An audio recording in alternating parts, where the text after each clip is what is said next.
no tuvo las condiciones necesarias de almacenamiento. Para un lote específico. Al parecer hasta ahora por un lote específico, por eso hemos tomado muestras en otros lugares. Claro, también. Porque mucha gente ahora estará diciendo no se puede comer merquén, el merquén hace mal, en ningún caso es eso, ¿no? No, tendrían que comer, no sé, muchos gramos de merquén al día para. Lo que pasa es que nosotros, en términos de la detección de un peligro que no debería... Esto es un alimento contaminado. Ya. Eso es lo que es hoy día el merquén. El merquén con ocratoxina es un alimento contaminado porque es un peligro que no debería estar en ese alimento. Y por lo tanto, como medida precautoria, la autoridad que hace, retira del mercado ese producto, aun cuando su consumo sostenido es un efecto crónico. Ya. No un efecto agudo, no es que yo le echar merquén en los protogranados hoy día con mazamorra y voy a tener un colapso y voy a enfermar. No, es un sostenido. Y lo que estamos investigando es cuál es la dosis que sobrepasa en los chilenos los niveles permitidos, admisibles para consumo de estos peligros. Doctora, ¿y esta alerta alimentaria también lleva una fiscalización? ¿Ustedes van a ir a los locales, a los supermercados? ¿Cómo se hace? O sea, en la región metropolitana, donde se ubica Marco Polo, sí, y la empresa que provee de algunas materias primas Marco Polo ya fue inspeccionada por la Seremi de Salud y se iniciaron el proceso de investigación correspondiente. Estamos en eso. Se tomaron muestras en la empresa Marco Polo, creo que fueron el día miércoles. No, hoy día es miércoles. Sí. Bueno, lunes, la verdad que estamos... Esta semana. Esta semana se va, y en las regiones estamos pidiendo en aquellos productos que no son Marco Polo, que se solicite la trazabilidad que llamamos del producto, el origen de la materia prima que origina el merquén, que es un producto compuesto. ¿Pero van a retirarlos de los supermercados? Sí, pues. Ya nos contactamos con la asociación de supermercados y ellos van a retirar específicamente este envase de merquén que contiene el lote que nosotros indicamos como de riesgo. Perfecto, clarísimo. Entonces le agradecemos mucho a la doctora Silvia Baeza, jefa subrogante del Departamento de Nutrición y Alimentos del Ministerio de Salud. Doctora, muchas gracias por su tiempo. Gracias a ustedes. Seguimos entonces con las noticias. Vamos a tomar contacto con Berioska Venegas, quien tiene las últimas noticias policiales de las últimas horas. Berioska. Así es, Loreto, ¿cómo estás? Muy buenas tardes. Noticias que no son muy positivas porque tenemos que contarte un accidente que deja a 3 personas fallecidas, entre ellos a una lactante de solo 4 meses. El hecho se registró pasadas las 21 horas en la ruta F90 que une Casablanca con Algarrobo a la altura de Lagunillas. De acuerdo a lo informado por la ciudad de Carabineros que estaba en el sitio del suceso, el accidente habría sido un choque frontal donde la conductora de uno de los vehículos falleció, mientras que el conductor del otro también fallece y la lactante de solo 4 meses también es otra de las víctimas que deja este accidente que se generó en la ruta F90, ruta más conocida como Lagunillas, que une Casablanca con Algarrobo. En el lugar llegaron personal de emergencias que trató de prestar todos los auxilios necesarios, pero fue bastante tarde ya que se generaron estas 3 fallecidos en este accidente en la quinta región. Tenemos más antecedentes en las declaraciones, pasemos a escuchar parte de eso. Respecto a las causas, se están barajando alguna hipótesis, tal vez que uno de los vehículos haya efectuado una maniobra de adelantamiento o simplemente también que uno haya desplazado a una velocidad no razonable ni prudente, haya perdido el control y haya traspasado el eje de la calzada colisionando a los otros 2 vehículos. Ahí escuchábamos parte de las causas que se están investigando en este fatal accidente que deja esta lactante de 4 meses fallecida y otros 2 adultos que iban cada uno en uno de los vehículos que chocaron de manera frontal en la jornada de ayer pasada las 21 horas. Si nos trasladamos a Concepción, donde también hay que informarles sobre un fallecimiento en otro accidente de tránsito, cuando cae un vehículo desde el puente Juan Pablo II. Es el puente que une a las comunas de Concepción con San Pedro de La Paz.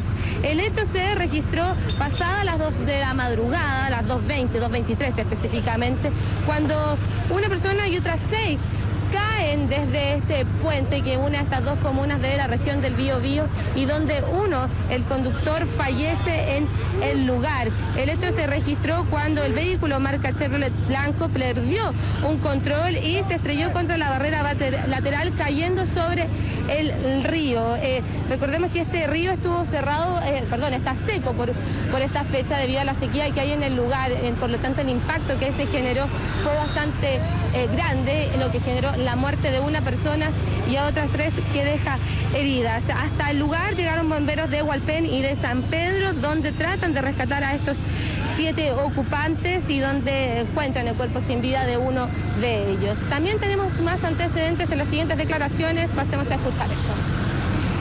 No venían a exceso de velocidad, venían a una velocidad muy moderada, unos 60, 70 kilómetros por hora aproximadamente, pero no sé qué era lo que ha pasado al conductor. Yo creo que tuvo que haber venido bajo la influencia del alcohol, algo así, pero perdió totalmente el control del auto. Se había caído un vehículo al lecho del río. Cuando nos percatamos y llegamos al lugar, nos percatamos de que eso era efectivo. Es un vehículo Chevrolet color blanco que se encontraba volcado sobre su techo y que se encontraban 7 personas que estaban involucradas en el accidente. Lo que sí tenemos es una persona que está muerta en el lugar. Ahí escuchábamos bomberos para sacar a las personas que quedaron heridas, a estos 6 heridos. Ya la mujer, falleció una mujer de 22 años, tuvieron que bajar en cuerdas para poder auxiliar a las personas que quedaron heridas y poder retirar el cuerpo de esta joven que falleció en este accidente en Concepción, Loreto. Perfecto, Berioska, muchas gracias, muy buenas tardes. Buenas tardes. 2 de la tarde con 42 minutos, es hora de revisar todas las noticias internacionales. Para eso ya nos acompaña en el estudio Carlos Zárate. Carlos, muy buenas tardes. ¿Cómo estás, Loreto? ¿Cómo te va? Te saludo y te cuento que vamos a comenzar, le cuento también a ustedes buenas tardes, vamos a comenzar los Estados Unidos con el nuevo nominado del presidente Donald Trump a la Corte Suprema de Justicia de ese país. Se trata del juez Neil Gorsuch, un hombre de 49 años, que según el presidente de los Estados Unidos tiene un intelecto soberbio, una educación legal sin paralelo y un compromiso con la interpretación de la Constitución de acuerdo al texto. Y aquí es donde empiezan los problemas, curiosamente, porque hay personas, analistas norteamericanos, que dicen que el nombramiento de Gorsuch, si es confirmado por el Senado, va a convertir a la Corte Suprema en una entidad extremadamente conservadora. En momentos en que hay fallas que son importantes en Estados Unidos porque tienen que ver con el aborto, el matrimonio homosexual y la posesión de armas. Y en este tema puntualmente el juez Gorsuch integraba una terna, un trío, y de esas 3 personas, el más liberal de los 3 era a quien finalmente el presidente nomina como candidato a la Corte Suprema. Ahora vendrá el proceso de confirmación y aquí hay que decir claramente que es muy raro que en Estados Unidos el Senado no confirme a quien es nominado por el presidente. Y un detalle final para cerrar esta parte, el juez tiene 49 años y dura en la Corte Suprema durante toda su trayectoria. Es un honor que le hace el presidente de los Estados Unidos y por lo tanto quienes llegan a la Corte Suprema de Estados Unidos permanecen larguísimo tiempo en sus cargos. Vamos a otro tema que está de moda en el continente durante el día. Odebrecht, a través de las denuncias de la revista Bella en Brasil, denuncias que tangencialmente tocaron nuestro país, eso ya fue tocado en nuestro noticiero y esta tiene que ver con la arista internacional, con 2 aristas puntualmente, la iniciación en Caracas y en Lima de investigaciones a raíz de las denuncias del publicista Duda Mendoza, a quien vemos en imágenes. Aquí en el caso venezolano, con toda la tempestad política que hay en Venezuela, la Asamblea Nacional, que está en desacato según la legislación venezolana, anunció que iba a investigar qué funcionarios del gobierno estaban involucrados en la trama de los sobornos de Odebrecht. En Lima, paralelamente, el ex viceministro de Comunicaciones de ese país se entregó con una trama de sobornos que ha pasado por todo el continente y que solo en el caso peruano habla de 29 millones de dólares en sobornos. Ahora, esa es una imagen de Perú.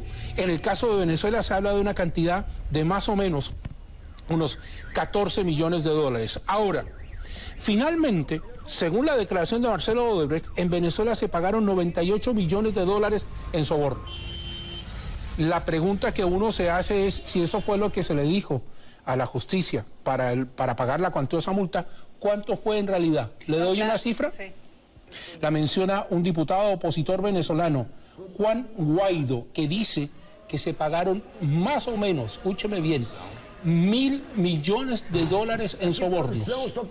Una cifra que hace palidecer a cualquiera. Si usted lo quiere pensar, hablando de incendios y todo lo que nos pasa, según lo que leí, el presupuesto de CONAF para el año son $40 millones. Imagínese. Haga el paralelo para que tome la proporción de lo que significa la corrupción en América Latina. Y lo que tú decías, evidentemente las cifras que se hablan, entre comillas, oficialmente, deben ser bastante distintas a las que realmente se pagaron. No sé si de esta cantidad de millones que dice quien tú mencionas, pero debe estar entre esas dos cifras, bueno, más que lo oficial. La multa, que no la tengo precisa en este minuto en los datos que tengo, la multa asciende a 4.000 y tantos millones de dólares, para darse una idea de qué fue lo que hicieron.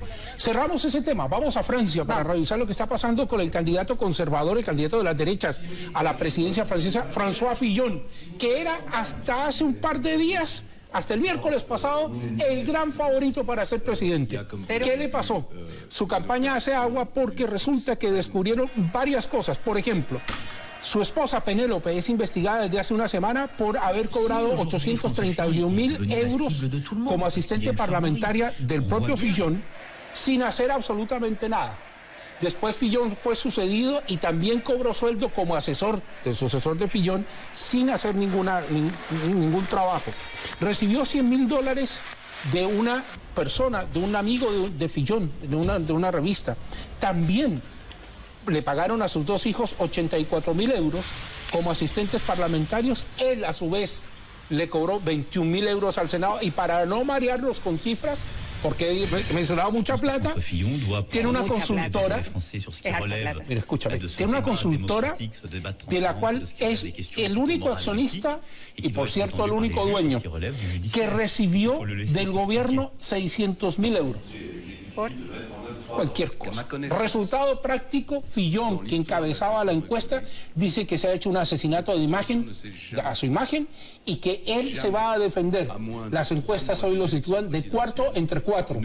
Y dicen los sondeos que incluso no va a lograr pasar la primera vuelta. ¿Qué es lo que significa esto puntualmente?